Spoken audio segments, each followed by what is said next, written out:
About a week ago, the Cobra was released into World of Tanks Blitz, and as usual, I tried to get my video out as fast as possible, played 2 battles in the tank, made my initial review, and as I said in the video, as always, I make a video that is maybe a week or 2 later after the vehicle's been released, so I can get my full opinions and ideas out on how the vehicle plays. Now, I haven't played an insane amount of battles in the tank, only 20 games, but I've been doing pretty good in terms of damage. 3,608. I mean, that's better than the majority of even Super Unicoms at tier 10 in terms of damage, but the win rate's only 64%. Now, to be fair, a lot of the teams I had were really bad in the vehicle. And because of that, it's still very hard to gauge the overall effectiveness of this tank. But after giving it some thought and some time, I think I finally decided what I'm going to say for today's review.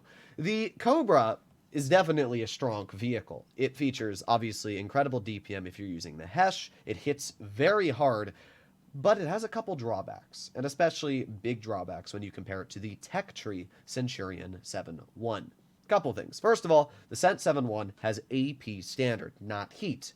That means when you're shooting at armored vehicles or tanks that just have spaced armor on the sides, you can actually penetrate them with AP. That is obviously not something you're going to be able to do with a Cobra. You also are going to run into the problem of the fact that the Cobra has no actual AP type of ammo. It has heat and Hesh, so you're never ever going to cut through spaced armor. If there's a little fence or brick wall in front of you, you can't shoot through it to hit your opponents. So these are all obviously downsides that this vehicle has versus something like the Cent 7-1. The other big downside is that this tank has basically no armor. The turret is only about 200 mils thick, and in the day and age of tier 10 and tier 9, I mean, the average tier 10 is 260 mils of pen. So, yeah, the armor on this vehicle really just doesn't matter, I'm going to be honest. I don't really like this. I mean, the Waffle's going to support me, but I don't really like this. But what I was going to say is the armor's not great on the vehicle. The gun is solid, but it has downsides. It's not the best on move. It does suffer a bit on its dispersion. So, I would give the Cobra a solid 7 out of 10.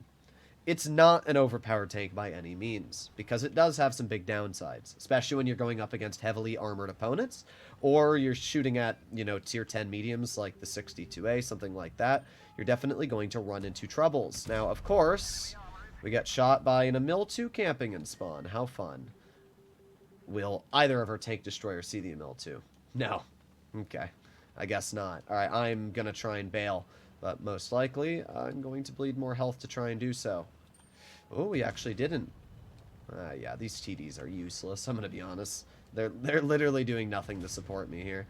I am going to try and get out if I can. We did get a little bit of assistance damage, but it's just not worth it to try and spot for these guys when I'm going to be the one bleeding big time. Cobra's not fast enough for that. Okay. Alright, let's see what we can do here. I mean, it's not the Cobra's fault we're in a losing situation there. It's Wargaming's fault for putting me in a tier 9 medium against 2 tier 9 mediums on the enemy team. Like, how is that remotely fair? But our heavies appear to be doing a decent job pushing over here, so we're going to try and... we're going to try and push before we get shot. There we go, nice. Okay, we were able to get all the way over here. Let's get to the side of the 183, and an easy shell in. Looks like that Emil is still going to focus me. Oh, boy.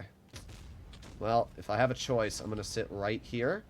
This is about... There you go. Nice. This is the best position I'm going to be able to work. Let's see. Is the Emil still going to poke me? He is. Yep. Messes up the first shot. See if we can cause him to mess up the next. Nope. Alright. Well, great job, bro. That's what happens when you tunnel me. I mean, that player was clearly tunneling me. Good example of not having premium ammo here. Like, we cannot pen that VK at all, which is obviously not great. Let's see, we got the Foch. There you go. We did actually end up penning the Foch. Oh boy. Now we got the 54E1 on our side. This is awful. Yeah. Well, not really sure what to do here, to be real. Got the 50B on one side. Are able to get a nice shell into the VK, but yeah, at what cost is the real question I have. Let's see. I'm hoping that the VK shoots. He does. Okay, sweet. Now we got the Foch off to our side, but the Foch isn't looking at us, so able to get another nice pen out. We're not dead. Somehow we're actually not dead. which is honestly kind of crazy. All right, let's see. We got a nice 530 damage shot into the 50B. Foch is staring at me, so we're not going to worry about him right now. We're going to chill and cover. And let's see, is the 50B going to try and poke me? He is. There you go. Get a nice pen, and our mouse is oblivious, but teammate still gets the clear. Wow. What a crazy game. This was actually a really good battle to show what the average game is like in this tank. Like, it's not just a cakewalk. There is a lot of skill required to do well in this vehicle. There's a lot of people that are like, oh my god, it's got so much alpha, it's broken. And like, yeah, it's got strengths, but it definitely has moments where you run into situations where you're like, what am I supposed to do here? I'm stuck against, you know, all these tier 10s, all these tier 9s. They've got more alpha than me. I mean, we're doing pretty good in this game, but it definitely took a lot of skill to arrive in a victorious... unfortunate. It won't matter. The girl's going to finish him off. But it took a lot of skill and thought process to arrive at a victorious situation here. And that's where a lot of people are going to fall off with the Cobra. If you are not able to make those split-second decisions on what to do, how to maneuver yourself, because you don't have the armor and because you don't have the pen, it's going to be tricky. You have to be a good shot to hit some of the pens, like we hatched the Foch, able to knock the 50B down without losing any health ourselves, able to hit the VK72, baiting him, and because of that, we did 4,300 damage. You can see why I'm able to average such a high chunk. You only need to pen about 5 shots and you're already upwards of 2,500 damage, which is kind of insane. 6 shots, I'm at 3k. So on average, I pen about 8 shells to 7 shells a battle. Probably have a derp here or there that doesn't hit, but yeah, the tank is really nice. I have no complaints about the vehicle. I think Wargaming did a proper job balancing it. The only thing I would have done is given it a bit more turret armor. I would have given the turret probably about 230, 240. Enough that while hull down, AEP shells will bounce the turret at certain angles, kind of like how the FE4202 turret is, because I feel like that would have allowed the tank to be somewhat comfortable. There's a lot of situations where you drive this tank in a hull down map, something like Dead Rail, for example, or maybe not even Dead Rail, Port Bay, just any map that requires gun depression. And because the tank has no turret armor, you cannot fight opponents. Like, you sit there and you're like, what do I do? I can't fight a hull down 62A in a vehicle that can't pen the tank frontally, and he's going to pen me every single time with even more DPM than my Hesh has. So you can see the problems, and you definitely run into them. That game we played before was up against 2 tier 9s, not the best players either in terms of mediums, so we were able to do pretty well. But that's not going to be every single game you play, so you always got to keep that in mind. Now this battle here, we are once again thrown in a situation that's not great for us. Our whole team is going A, apart from one single heavy being a T-34 Falcon. But you know what? I'll take any support I can get. We will see what ends up going up. Let's see. We got Type 61... They're also capturing base B. I saw a tree fall down, so they are definitely pushing something over here. Let's just sit in the bush like this for now. All right, all right. I know they have something here. Let's see. WZ-112 and E-75 TS spotted. You know what? I bet you it's the T-30 that's here. Oh, no, that's the Kanonen. Well, there you go. Nice 500 shot into the enemy Kanonen Jagdpanzer. And now we're just going to reload. Let's put on our adrenaline. It's always good to get out some extra... Oh, I messed that up. Could have hit him there.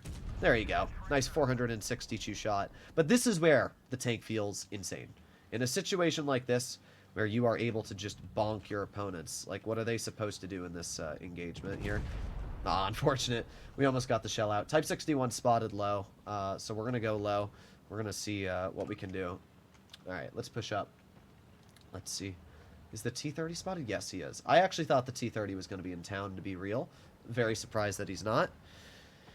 Let's push in. Let's push in. We got the Emil. Oh, we got the Luva off to the side, who is AFK. Well, I'm never going to shy away from free damage. I know, like Meadsy says, don't farm the AFK. I'm all for it. I will farm every AFK I can find for 2 reasons. First of all, it's free damage. Who's going to give up free damage? Like, it's literally just free.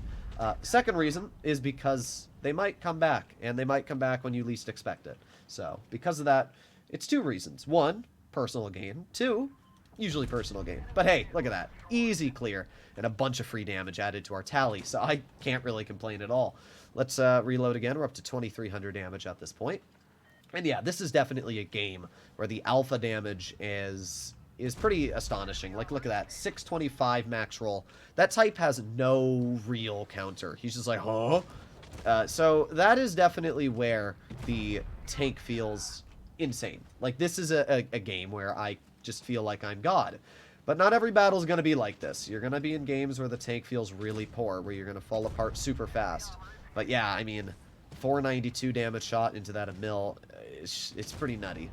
Alright, I'm not going to shoot the 112-2. Let's be real. I don't really, yeah, I wasn't going to shoot him. Not going to throw my damage. Let's see. E75 TS, hoping he tries to fight us instead of dealing with the enemy.